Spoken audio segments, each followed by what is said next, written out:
Not sure if we're streaming right now. I think we're live.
What's happening? How's things, Aaron? Very well. Wow, what an intro. I love it. I love the music. Thank you so much for joining me. To everybody watching here this evening, this epic gentleman is Aaron Timms, and Aaron is based in Colchester near London in the UK. I have been blessed to be introduced to this man through a mutual friend of ours, and he has an exceptional story. So I just want to say thank you again for jumping on here with me and sharing your heart with everybody. You're very welcome. Oh, thank you. It's a privilege to be here. Thank you so much for having me. What a beautiful platform. I can feel the energy and I can feel the love already. So thank you. It's a beautiful place. This is Todd Medina's baby, and it's his goal is just sharing the magic and connection. Just sharing the connection with people like yourself, myself, and that we can all, I suppose, we all have the common theme of, whatever adversity we go through as humans, that we come out the far side of it as stronger, wiser, braver, more courageous souls, and learn, I guess, to look back on the journeys and laugh or cry, whatever it might look like. I don't know. But Aaron is a mind-body healing coach, and I just wrote down something smaller, which is you help people suffering from emotional trauma and physical pain to heal permanently in life. And how you found your way on this path is the magical story that you shared with me. I'd love if you can to just to open up with telling people how you came about to be on this path. Yeah, absolutely. I started life as a car mechanic, actually. I was 21 years old, and I was involved in a car crash that just changed my life forever. I remember it was like it was yesterday, to be honest. I had the day off work. My left ankle was already broken from a football injury, something completely different. And I had my leg in a cast. So I'd spent the whole day off work, just kind of sitting there enduring the rubbish daytime telly. And it was my best friend's 24th birthday. I was waiting for him to finish work and come and collect me, and we're going to go out for a meal. And eventually that's what happened. He turned up and I made my way out to the car. I was on my crutches, and there was myself, there was Ollie, my best friend of 8 years, and Donna, my girlfriend of 6 years. They were brother and sister.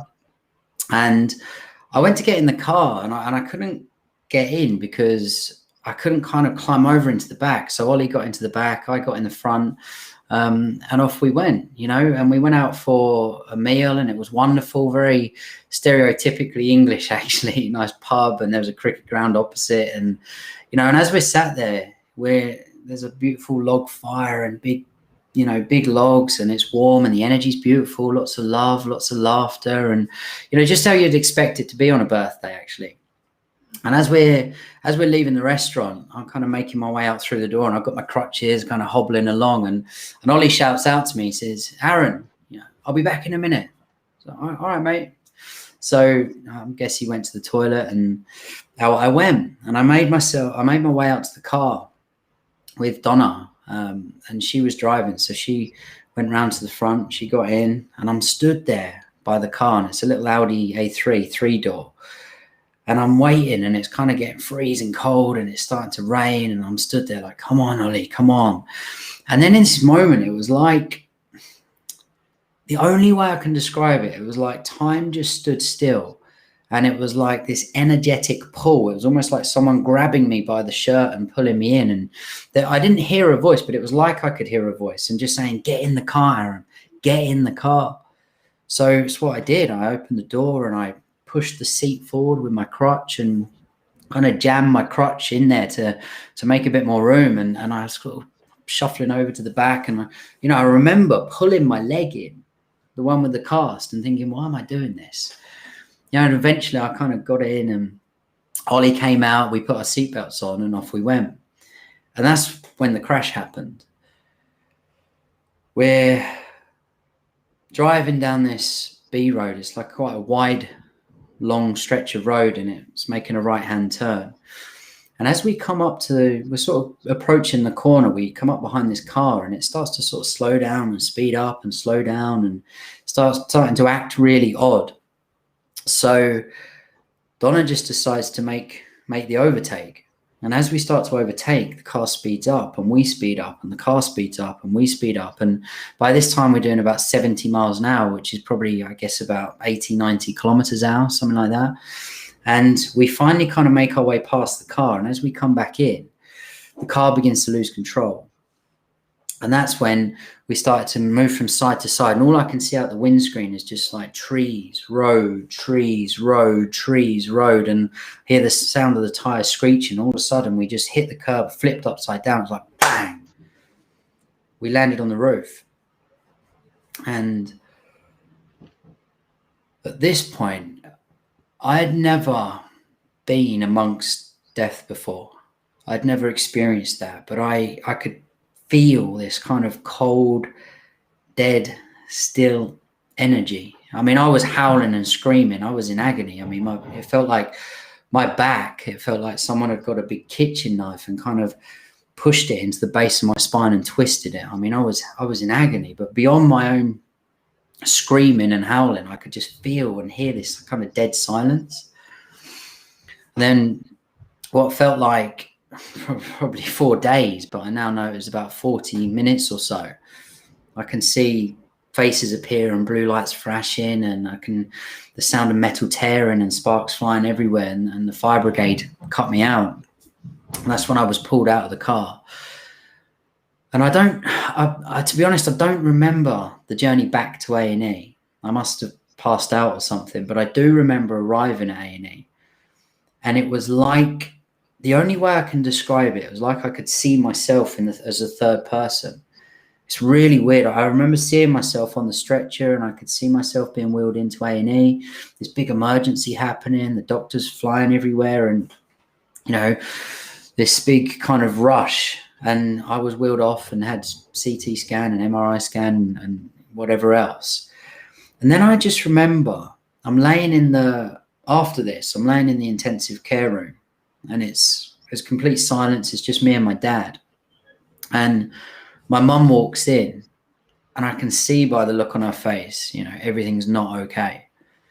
And that's when she delivered the news to me. She kind of came over to the bed and leant over and gave me a cuddle, and I'm sort of strapped down, you know, with the like big orange neck brace and the orange like seatbelt looking thing strapped me down to the bed. And she leant over and she said, "Aaron, I'm sorry, you know, they're dead." And that's when, you know, I was screaming and my mum was crying, and then she said, "And you've broken your back." And I didn't, to be honest, I was 21. I had no idea what that meant. I didn't care. I was in so much pain. I felt like someone had kind of torn my heart out and just replaced it with this cold stone, to be honest. And all I knew is that my legs didn't move. They didn't work, and my back was in agony. And then I spent the next 5 or 6 hours there at A&E in Colchester. And then the next morning, I think it was about 5 or 6 a.m. in the morning, I was then transferred over to a hospital near London by air ambulance. So they took me in the helicopter over to Romford because there's a specialist neurological unit there. And I spent the next 3 weeks in intensive care. And what had happened, I later found out, is basically I'd broken my back. My T12 and L1 vertebra had been pulled apart, and kind of one had slid behind the other. So my spinal cord was trapped in like an S shape.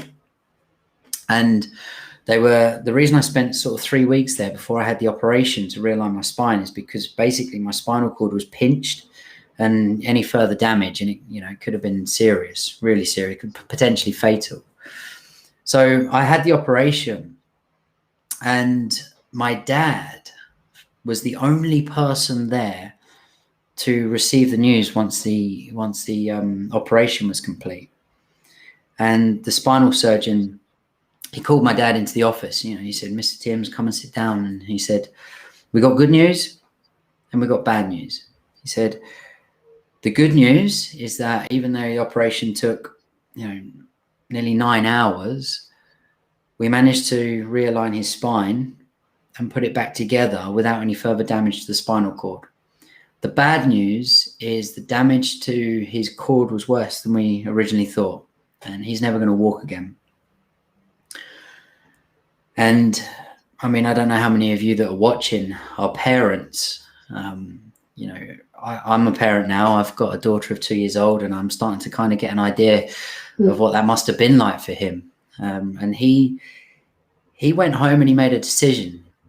He actually started speaking. He spoke to my stepmom about it, and my dad and my stepmom, they married when I was 6. So, I've known her a lot of years, and she's always been into spirituality, into mind-body healing, into alternative therapies.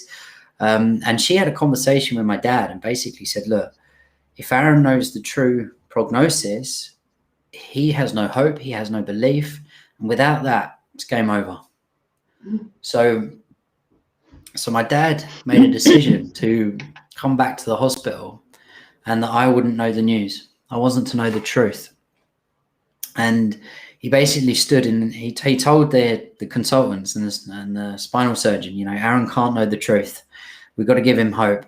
And they said, basically, he's 21, it's legal protocol. He has to know the truth.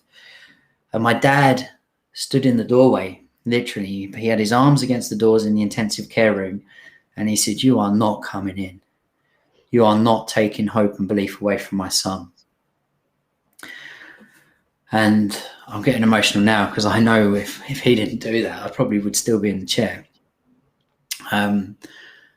And after a heated discussion, as you can imagine, they agreed that I did have to know the truth, if you like, the true prognosis.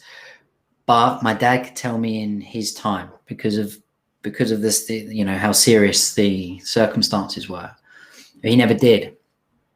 He lied to me. He told me that they thought I was going to walk again. He told me everything was going to be okay. He said that I'm going to be transferred to Stoke Mandeville, this special place where miracles happen. And he told the surgeons that I knew the truth, but I was too distraught and I wasn't to know. And as you can probably tell, I'm emotional because I really believe that that's probably the reason I'm walking. Seems crazy. It seems a bit naive in a way now to think, but at the time, I just believed that I was going to walk. And then 3 weeks after that moment, I was then transferred over to Stoke Mandeville. And Stoke Mandeville, for those of you that don't know, it's a specialist spinal injury centre for rehabilitation. And in my mind, I was actually going there because the miracle doctors, and they were going to help me heal, and I was going to walk out and it's going to be this, big success story. And I really was deluded. I really thought that's what it was all about. And the day I was transferred, after getting lost in a field, because the ambulance actually took a wrong turn, but when I finally arrived, they took me out, they wheeled me out into like this side room where they do some tests.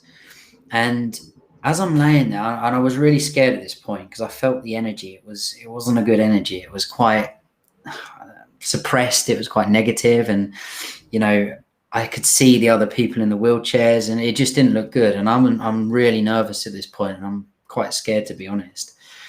And in walks Mr. Newton, and he was exactly what I imagined. He's this tall, like smiley, bubbly consultant, and he had this great energy. And I later found out that he was a priest until he was 40, and he decided that he wasn't helping enough people, so he decided to become a spinal surgeon. I mean, what an incredible human being. So no wonder he had an amazing energy. And Mr. Newton, he did these tests, and one of them, he had a pin, and he was literally pricking me down my side to see where I could feel. And it was really sore down my ribs. And then when it got down to my legs, obviously I couldn't feel anything.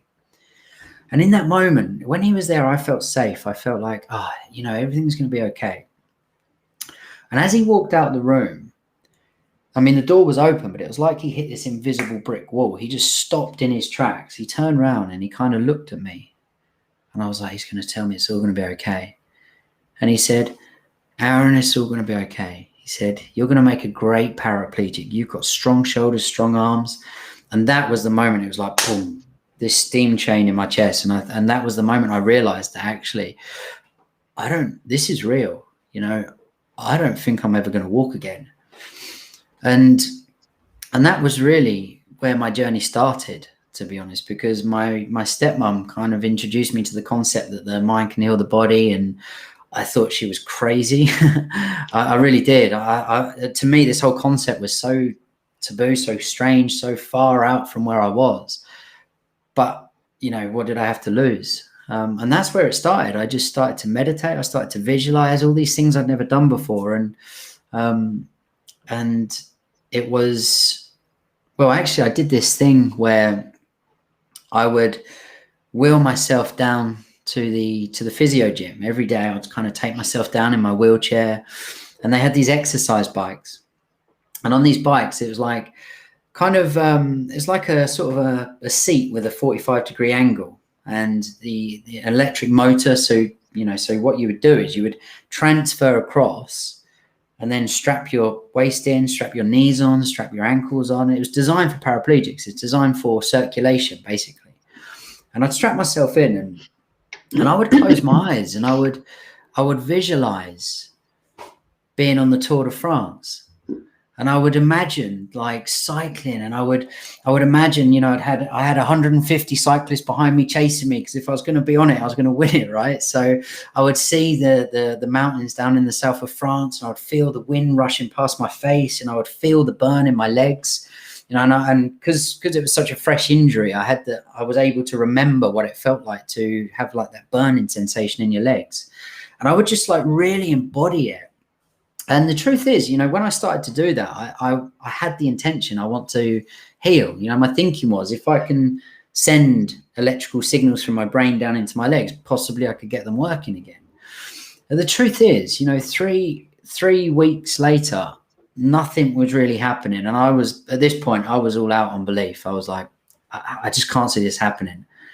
But I had this like massive realization that when I closed my eyes, I could experience anything I wanted to. And I was depressed. I was grieving. I was living in hospital, that's not a nice thing to do in itself. The energy was horrible because everyone in there, they're going through a difficult time. But every time I closed my eyes, I could just go to this place and have a moment of fun, to be honest. It's like a little escape from reality. So I continued to do it. And then one day my mum came to visit, and I just told her, Mum, I've been doing this visualization going to the Tour de France. And she kind of looked at me, did you bump your head? And I said, no, come and check it out. And we wheeled down to the gym, and, you know, I went on the bike, transferred across onto the bike, strapped myself in, and off I went. And because I'd been doing this every day, I just got really good at it. And I just slipped into this new reality. I was back on the Tour de France. I could feel the pressure of the bikes chasing me. I could see myself going down into Paris and up and down the Champs-Élysées. And, you know, I just felt it. Then all of a sudden, there's like, ah! And I was like, kind of snapped back out of it. And I looked around, and I'm back in the gym, and I look up, and my mum's crying and shaking and pointing. And there's this digital reader on the front of the bike, and it reads the resistance in your legs. And it'd been at 0% for the 3 weeks, and all of a sudden it read 300%.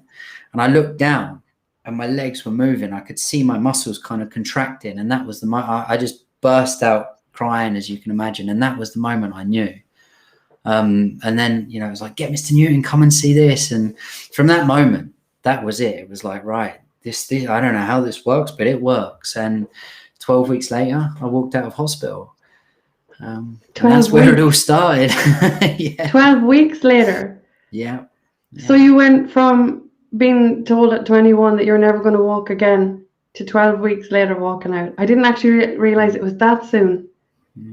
Yeah. 12 and weeks. For something as profound and physical, for that to happen, you already were registering, by listening to you, already registering the importance of the mind-body connection. Would you have ever thought that was even something that was possible before this experience? No way. You know, growing up, my stepmom used to say things like this to me a lot. You know, the mind can heal the body, and she used to talk about it. And I remember sitting there just thinking, you are crazy. Like, how could a thought, how could the mind, you know, how could an image or a visualization possibly influence the body?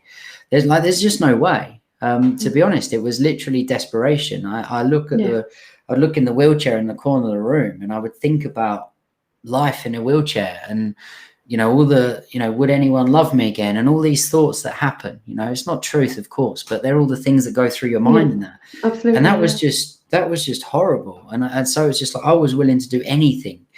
And so I just started to do it. And no is the answer. I would never think anything like that is possible.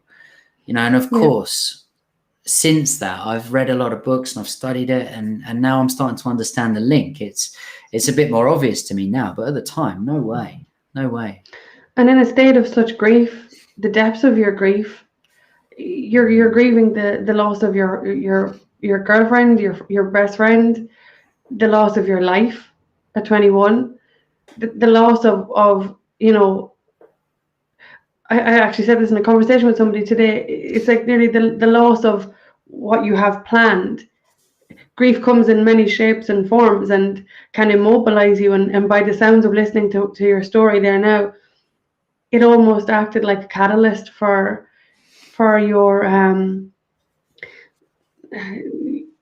how do I even say it? Like for your expansion, to be able to remove yourself from the depths of your grief, to put your physical body into the position where you leave it quite literally, and activate the power of your mind to signal to your body, you know, this is a life force, an undeniable life force that is underestimated and never really even used to this capacity.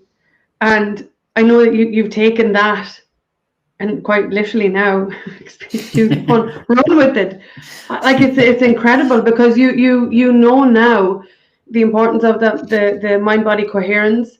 We had the common love of Dr. Joe Dispenza the last time we spoke, and shared what he does very publicly, very similar to what you're doing, is communicate the importance of the impact of a person's mind on their physical body,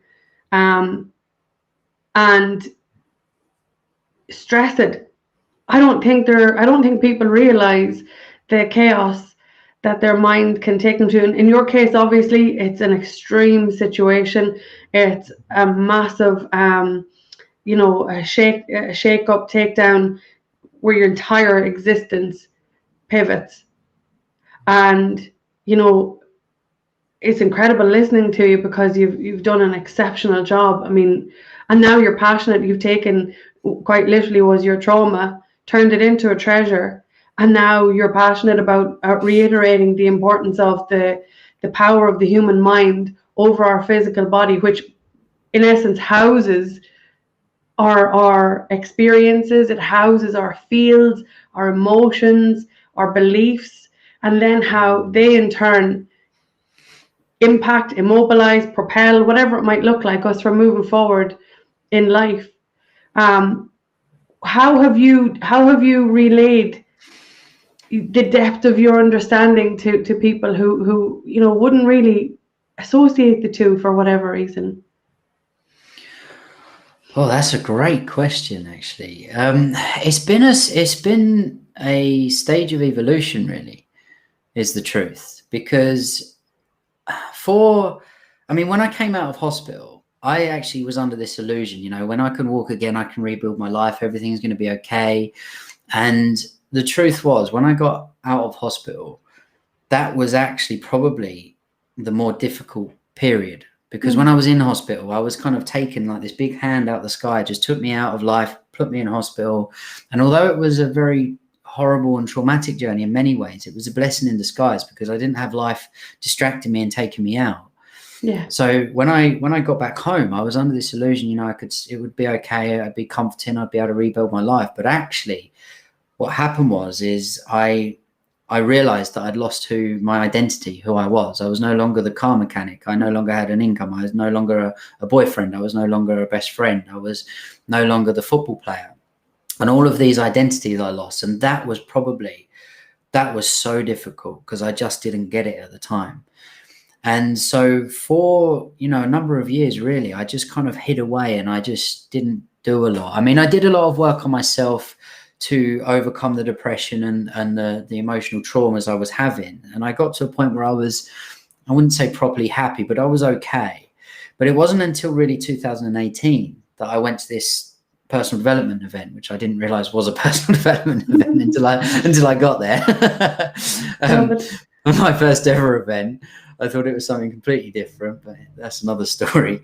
But when I got there, I was asked to share on stage as a participant my story, and I never knew that was coming. And I was up there, and I was sweating, I was shaking, I didn't want to be there, and I shared. And then that's when the room, you know, erupted and everyone clapped, and I realized, you know what, I got a moral obligation here to use this and do something and share it.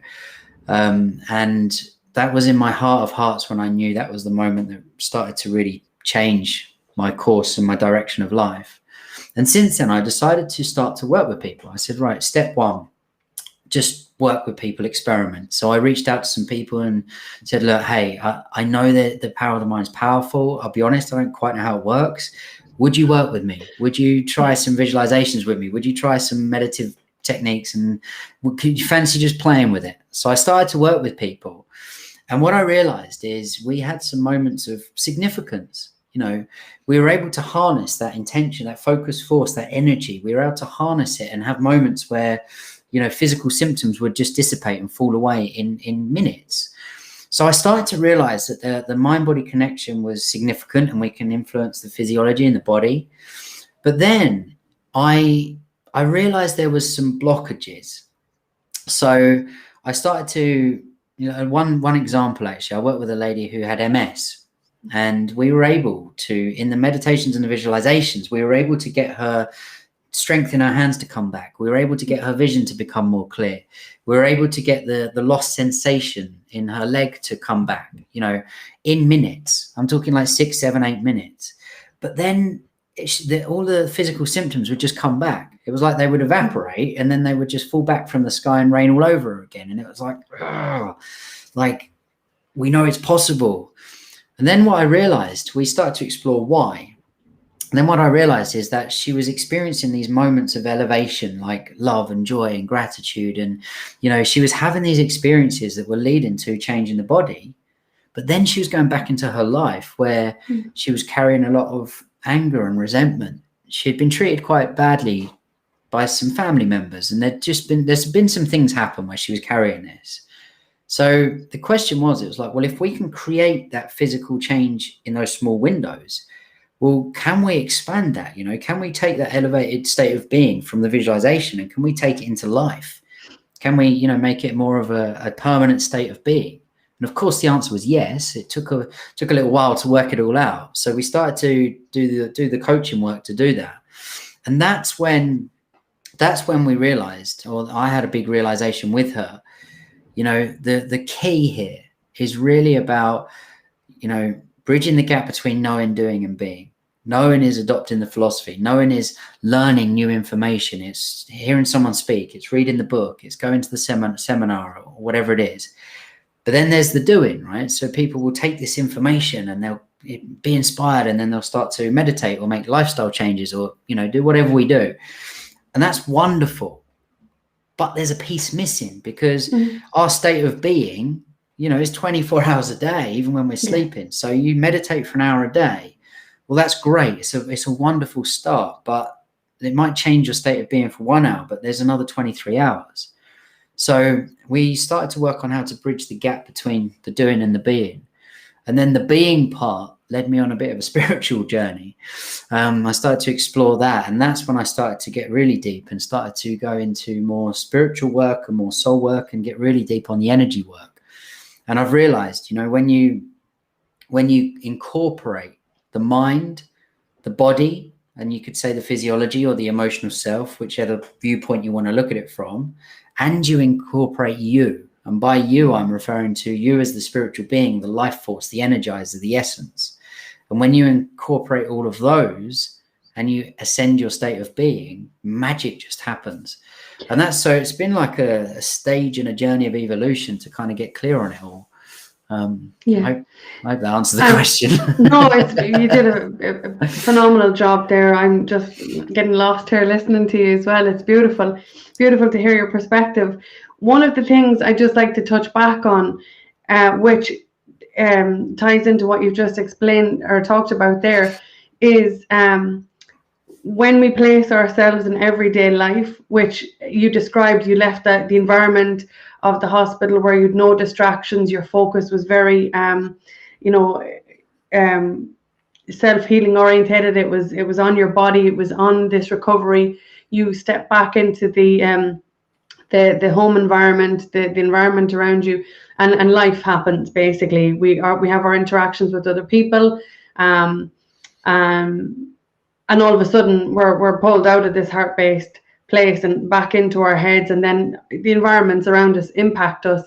Similarly, when you're speaking about that lady and what she experienced, how she had limited times with peak experiences that then dissipated, you know, life or thoughts or beliefs, feelings, whatever it might be, re-engage, and then she's back to square one.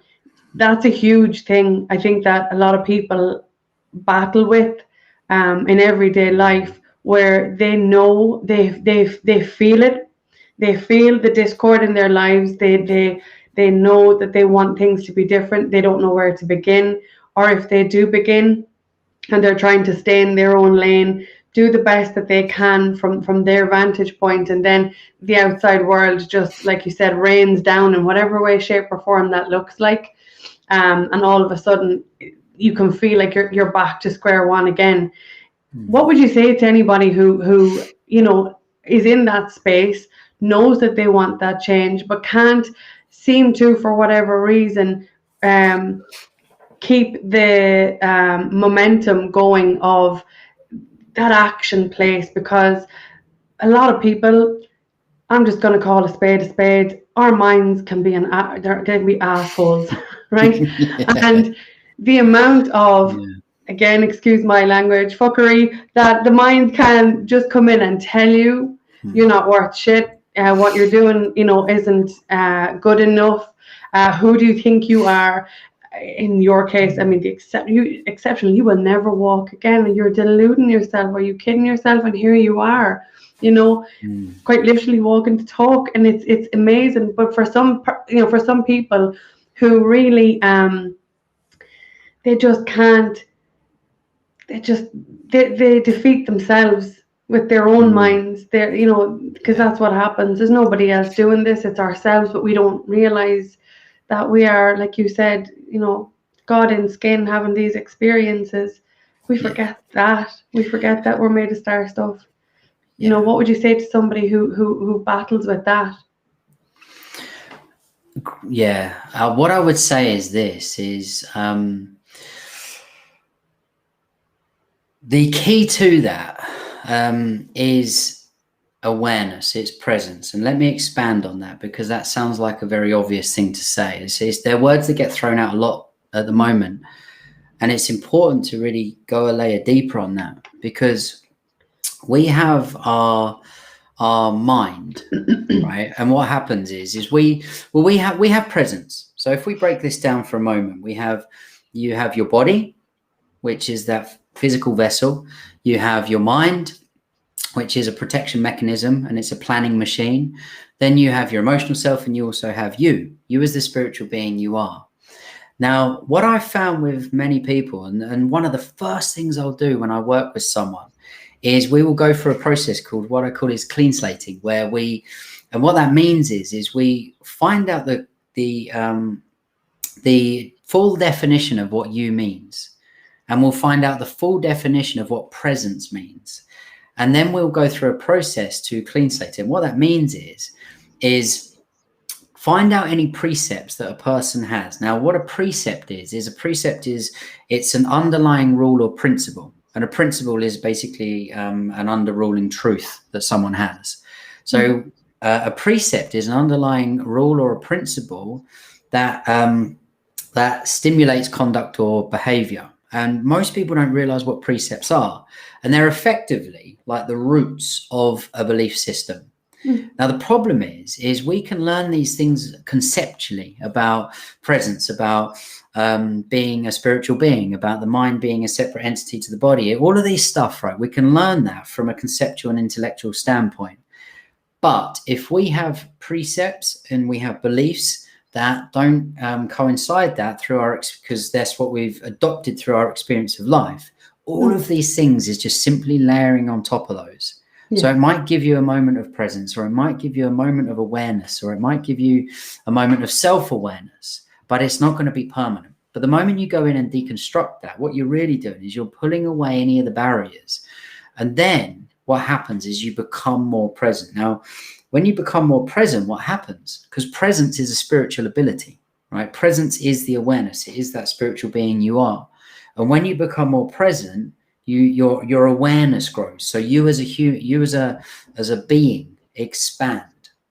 And when you expand, what happens? Well, you become big. You feel big. Well, when you feel big, when you become big, guess what? The mind becomes smaller. So all of a sudden, you become bigger than it.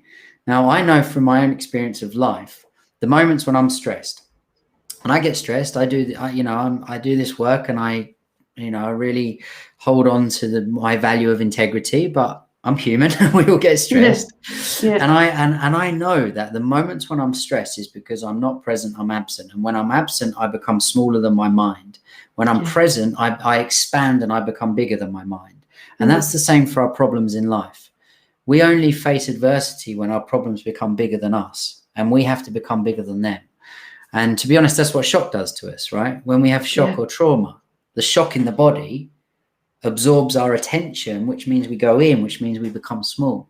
When we become small, problems seem big. So in answer to your question, what I would say is get someone and get a good coach, get someone that knows what they're doing to help you just to expand that. And you can do it pretty rapidly, because when you expand your presence, the mind, it's almost like this. I find my mind sometimes it can be overwhelming and it can really pull me down. There's other times I look at it and I can see it throwing a tantrum, and I can just observe it and be okay with it. I hope that makes sense. It makes perfect sense. It was a beautiful analogy, and I love the way you described it. I wanted to ask you about, you put up a post the other day and you talked about the power of locked up and agitated energy in your body. I was wondering if you'd expand on that for anybody, because I think there's a lot of people in that state lately, and they don't really know what to do with that either. It's very evident in you know, the stresses people are experiencing and going through. You know, the detriment of containing that agitated energy, and not diffusing it to hold on to it and then act out via it.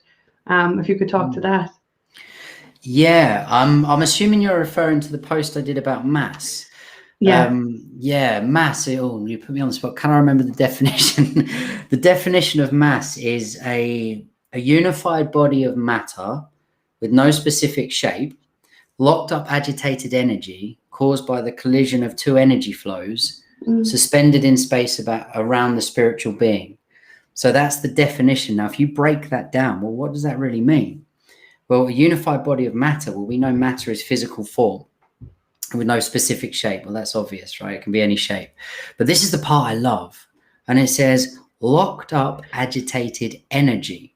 Well, what is energy? I mean, there are lots of different definitions for energy, right? And one of the definitions for energy, I mean, emotion is energy in motion, right? Emotion, I think the word emotion was derived from the Latin word emotere, which meant energy in motion. Now, if you break that down, well, what is the colliding of two energy flows? Well, thought is an energy flow. It's a neurological pathway. It's also an electromagnetic field. You have emotions running through the body. Now, if you have a collision, which can be a paradigm crash, it can be two thoughts colliding. If you have two emotions that collide and they're either unknowing because we ignore the unpleasant sensation in the body, or we're just not willing to feel it because it feels freaking horrible and scary, what happens? Then we get this mass form, we get this agitated, locked up energy that holds in the body. And you can identify it through unpleasant sensations, basically. Yeah. And what happens is that mass becomes heavy. You know, and again, one of the processes I run with my clients is what I call a mass handling, where we just go to it, we basically experience it, because we have to, if we want to release an emotion, that's not something we can do in the mind, you know, and understanding and forgiveness in the mind. You know, I know a lot of people say the key is forgiveness, and, you know, absolutely. But you cannot fully release locked up agitated energy and emotions just through a psychological process. It has to be felt and experienced. So we have to place our attention on the mass, the locked up agitated energy, enough for it to release. And for anyone watching, you can practice this. If you feel an unpleasant sensation in your body, wherever it is, okay, and you place your attention on it for long enough, you will find it starts to dissipate, and you will find that the biological process, it will actually start to surface and release. A great way to do this is if you're feeling heavy, or if you're feeling stuck, or, you know, like you can't get past something in your life, take 10 minutes in the morning, sit in silence, place your attention into your stomach, and just feel the unpleasant sensation. And it will feel pretty horrible, but it's only an emotion, you know, it's not going to kill you. Well, it might do if you leave it in there. I'm joking, but I'm half not. But seriously, if you place your attention on it, you'll notice it begins to actually arise in your body, and you might shed a tear, or you might have something, you know, surface. That is true release. You know, that's that mass, that's that locked up agitated energy I was referring to, you know, and that's what we got to get out. That's cleansing, that's healing. That's where real physical healing happens, actually. Yeah, and it's given your human body permission to do it. Intuitively, it knows what to do. It's not designed to contain and retain all of this bullshit. It's not. It's designed to release it, to let go, and the body wants to let go. It's the mind that says no and tries to, you know, to keep it in. Again, you touched on another topic there with regards to the forgiveness and the experience of releasing something in the body. It's so true. And a lot of people think that they are processes through the mind, and you're never going to get there. Never going to get there. I, as recent as yesterday, experienced this. I held on to a story, so attached to a story based on an experience, based on what you talked about earlier on, this core underlying wound or belief that literally, like the roots of a tree, anchor so many things that you've experienced. because of that, I have this experience. I hold on to it. I think I've forgiven. I think I've let go. I think I have. My body says no, not a hope. And then I got to this place yesterday, and I swear to God, like I'm still in awe of what's unfolding around me. Compassion and unconditional love. And they're there on my arms. You can see them tattooed to remind me. I've got the Mani Padme home there and the Unalome here. They're there to remind me compassion, the journey of unconditional. And yesterday, I got to actually feel it, and the release. It's indescribable. Like I don't even have words. I'm not even going to keep trying to talk about it. All I can say is it wasn't experienced here. It was very much experienced here, and the freedom that we gift ourselves in really releasing these pent up things that we really don't need, because you spoke to it there as well. You came in from another angle, which is extremely important. When we do not address our body, when it whispers to us, it shouts. And when we do not address the shouts, we hear the screams. And when we try to ignore the screams, there's an all-out shit show. And then all of a sudden you're dealing with major illness, or like you said, the accident is another avenue that this actually appears. But so many people are in a state of dis-ease. It manifests as disease in our bodies, and then it's another game altogether. If you could even touch on the importance of that, because I know you come across it immensely. It's a huge part of what you do. You help them to understand the locked in trauma in their body, and then what to do with that when it impacts physically, and then what to do from there. I mean, in terms of how it impacts the body physically, I think we have to. The only way that I've been able to understand this myself, if you like, and kind of get my head around it, and I've studied a lot of Dr. Joe Dispenza's work. He's been a massive influence on helping me understand that, and Bruce Lipton, and some of the others. And you have to break it down on a cellular level. If you look at the body as an organism, right? It's one whole organism. But really, it's not. It's a community of organisms. Because if we break the body down into systems of the body, then you have your endocrine system, digestive system, nervous system, etc., etc. And then you break those down into organs, and you have pieces of the systems and the parts of the body, right? And when you break those down, and you have tissues, and then you break the tissues down, and you have cells. Well, if you look at a cell, what is a cell? Well, it has components, and it has, mechanical parts. But if you break that down, and if you put that under a powerful microscope, it's energy. Yeah. On a subatomic level, it's energy. It's electrons, atoms, and molecules, and that's what we're made of. And the cells, and this is one thing that I learned that really changed the way that I work with myself and with people, is that cells do this thing where they have energy passing through them, right? They have processes that to function, and there's a new science, epigenetics, that people are talking about now, about how our emotions and the environment in the body affects the gene expression of the body. And the cells have a process. Now, what they do is they have to keep dividing and all of these things to reproduce and maintain the body. But one thing they do is really well is they eliminate toxins. So they'll draw in water, and they eliminate toxins out, and they push it out into the bloodstream. Then the body has the toxins in the blood, and the body has its own paths of elimination. It has 4, in fact. It has respiratory through the lungs and out through our breathing. It has perspiration through the skin, urination through the kidneys and the bladder, and then excretion through the digestive system, right? But, so that's basically, all illness and disease. In fact, I did a live video on this today. All illness and disease is basically created when the inflow of toxins is greater than the outflow of toxins in the body. So, when we look at toxins, there is environmental toxins, there's processed foods with toxins in, there's, viruses and those type of toxins and that type of stuff. But most of all, toxic emotions. You know, and things like anger and guilt and shame and blame, they're okay to feel. Please don't misunderstand me. It's okay to feel that way. But if we feel like that for prolonged periods of time over and over and over again, it can become toxic to our body. And then what happens? The inflow becomes greater than the cells and the body's ability to eliminate and out. And that's when all of a sudden the body gets knocked out of balance. And there are ways, there are simple ways that you can actually support the cells to rejuvenate and to heal. I mean, first you've got to turn the tap off to the toxicity, of course. And most of the time, I say most, and I mean most, but not all, but most of the time, that is to do with emotional patterns that we are stuck in. We're stuck inside of, you know, toxic emotions.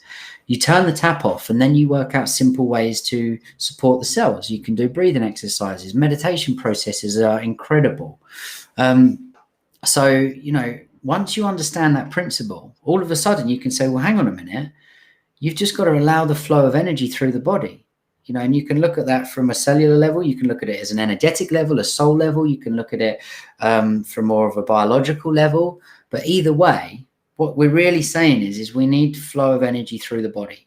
And that has to come, you know, you'll experience it, right? You're really upset, you're angry, or you're really sad or something. And you give your friend a big cuddle and all of a sudden the floodgates open. How do you feel after? You feel light.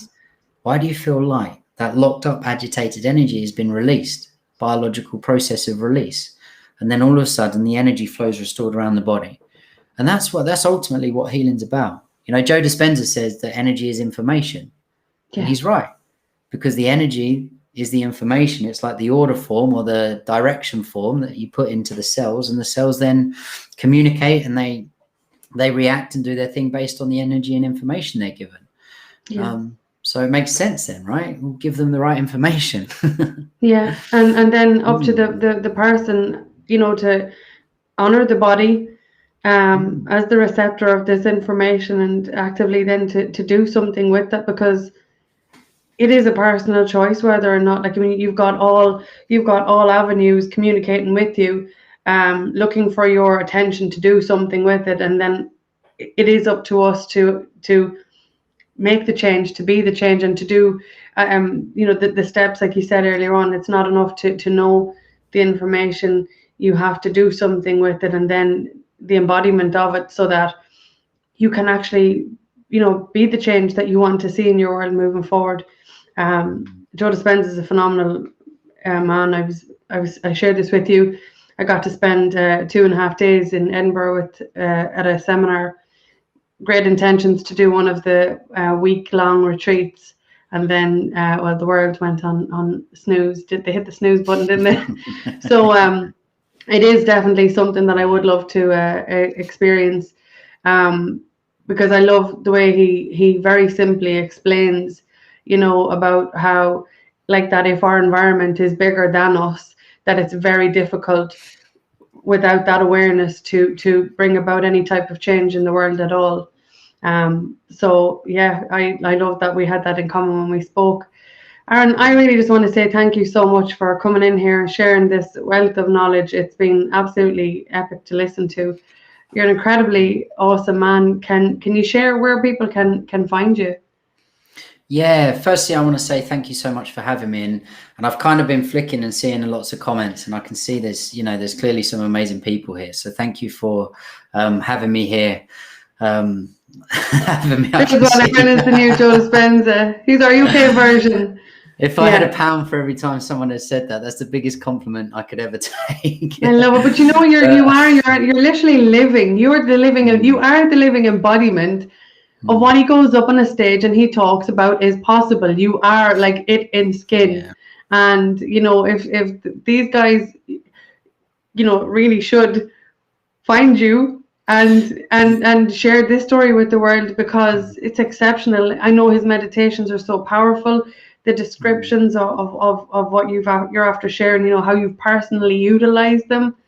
That information is for everybody, and everybody can really transform their lives with it, you know. So I really love that you've shared, you know, that you're taking your story and showing people what is possible, because it's really needed in the world right now. So on behalf of the world, thank you for doing what you're doing.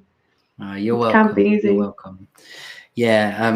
You know, if people want to check me out, I've got a website. It's aarontimsofficial.com, or Facebook. I've got a Facebook page called Conscious Success.